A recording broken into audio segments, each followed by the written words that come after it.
আজ সকালে আমরা এখানে একটা ফিল্ড ভিজিট এসেছি। আপনারা দেখতে পাচ্ছেন আমরা এখন একটা ভুট্টার জমিতে দাঁড়িয়ে আছি। এখন ভুট্টা যে স্টেজে আছে প্রায় 5 থেকে 6 পাতা হয়ে গিয়েছে। এই মুহূর্তে গাছের গঠন এবং গ্রোথ সবই ভালো, কিন্তু এই জমিটাতে কিছু সমস্যা দেখা দিয়েছে। এখানে পোকার আক্রমণ হয়েছে। ভুট্টার এই মৌসুমটাতে সারা দেশব্যাপী ব্যাপক হারে ভুট্টার আবাদ করা হয়েছে এবং আমরা অফিসেও বিভিন্ন কৃষকের সমস্যা শুনছি বা মাঠ পর্যায়েও দেখছি ভুট্টার জমিতে কয়েকটা পোকার আক্রমণ ব্যাপক আকার দেখা দিয়েছে কিছু কিছু জায়গায়।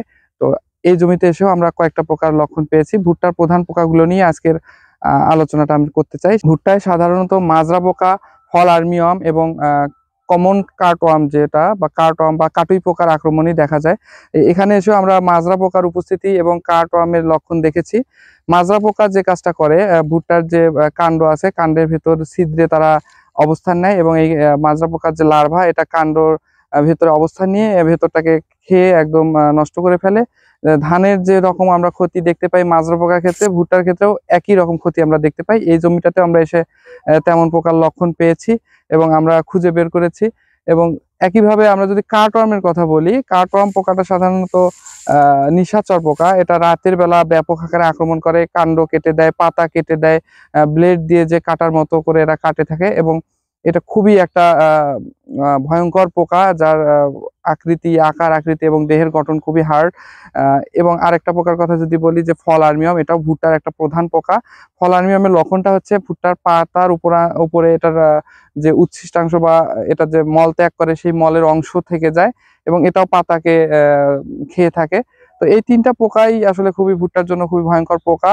সাধারণত মাজরা পোকা এবং ফল আর্মিওয়ার্মের যে দমন ব্যবস্থাপনাটা আমরা একই রকম দমন ব্যবস্থাপনা হয়ে থাকে এবং কার্টওয়ার্মের ক্ষেত্রে একটু ব্যতিক্রম ব্যবস্থাপনা আছে, যেহেতু এটা একদমই নিশাচর একটা পোকা। তো আমার মাঠ পর্যায়ে কর্মরত উপসহকারী কৃষি অফিসার মোহাম্মদ নুননবী সাহেব আমার সঙ্গে আছেন। আমরা তার কাছ থেকে এই দমন ব্যবস্থাপনার বিভিন্ন কৌশলগুলো নিয়ে আমরা এখন একটু জানবো। আমরা প্রথমেই যদি কাটুই পোকা দমনের জন্য পরামর্শ কথা বলতে গেলে প্রথমে আমরা সেচে আসতে হবে।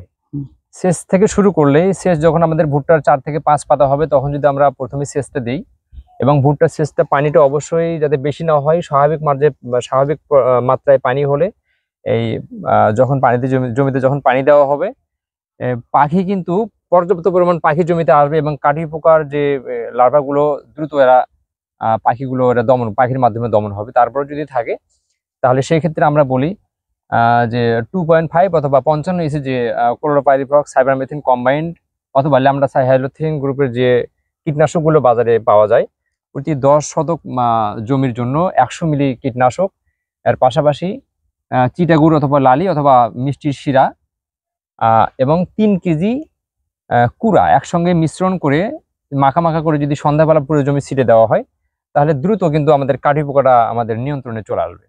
এর পাশাপাশি যেটা স্যার যেটা বললেন, ফল আর্মিওয়ার্ম এবং মাজরা পোকা দমনের জন্য অ্যাবামেকটিন বেনজয়েড গ্রুপের যে কীটনাশকগুলো বাজারে পাওয়া যায়, যেরকম প্রোক্লেম আছে, সাহাম আছে, লোয়েট আছে,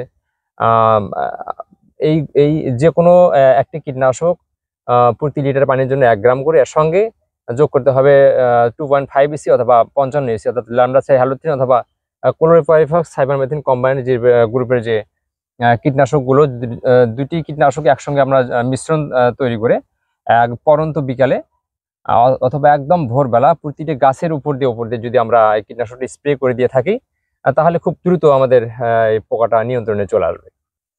আমরা এখন ঠিক যে জমিটাতে দাঁড়িয়ে আছি, এটাতে যে ভুট্টার গাছগুলো আমরা দেখলাম, এখানে ইতিমধ্যে 5 পাতা বা 6 পাতার পর্যায়ে চলে গিয়েছে, কিন্তু এখনো একবারও সেচ দেওয়া হয়নি। তা আমরা পরামর্শ দিয়েছি যেন এখনই এই জমিতে সেচ দেওয়া হয়। এই সেচ দিলেই কাটুই পোকার একটা বৈশিষ্ট্য হচ্ছে তারা পানিতে সার্ভাইভ করতে পারে না। যদি তারা পানিতে সার্ভাইভ করতে পারতো তাহলে এই পোকাটা মনে হয় প্রতি বছরই কোনো না কোনো ফসলে একটা মহামারী আকার ধারণ করতো। তো যেহেতু এরা পানিতে সার্ভাইভ করতে পারে না, এটা প্রথম ট্রিটমেন্টই হচ্ছে সেচ। এই জন্য এই জমিটাতে এখন সেচ দেওয়া অপরিহার্য হয়ে পড়েছে। এছাড়াও আমরা যদি হাত বাছাই করতে পারি যে পোকার ডিমগুলো সাধারণত সাদা হয় এবং পুঁথির মতো ছোট ছোট পুঁথির মতো হয়, পাতার উপর নিচের পৃষ্ঠে আমরা একটু খোঁজ করে যদি এই পোকার এগ মাছ বা ডিমের যে সারি এগুলো যদি আমরা কালেক্ট করে ধ্বংস করতে পারি, এছাড়াও আমরা কয়েকটা পোকা এই জমিতে আমরা কয়েকটা পোকা কাটুই পোকা মাটি থেকে খুঁড়ে আমরা বের করতে সমর্থ হয়েছি এবং সেগুলোকে ধ্বংস করেছি। তো এইভাবেও যদি আমরা ধ্বংস করতে পারি তাহলেও অনেকটা কীটনাশক আমাদের প্রয়োগ করার প্রয়োজন পড়বে না, অনেকটা সাশ্রয় হবে এবং পরিবেশও ক্ষতির হাত থেকে মুক্তি পাবে। আর একান্তই যদি আক্রমণ ব্যাপক আকার ধারণ করে তখন আমরা অবশ্যই কীটনাশক স্প্রে করার দিকে যাব এবং কিছু কিছু কৌশলের মাধ্যমে, যে কৌশলগুলো নিয়ে আমরা আলোচনা করলাম, এই কৌশলগুলোর মাধ্যমে বিভিন্ন গ্রুপের কীটনাশকগুলো প্রয়োগ মাত্রা অনুযায়ী যদি আমরা প্রয়োগ করি তাহলে আমরা এই ভুট্টার জমিকে বিভিন্ন প্রকার আক্রমণ থেকে আমরা রক্ষা করতে পারবো। আপনাদের সকলকে ধন্যবাদ।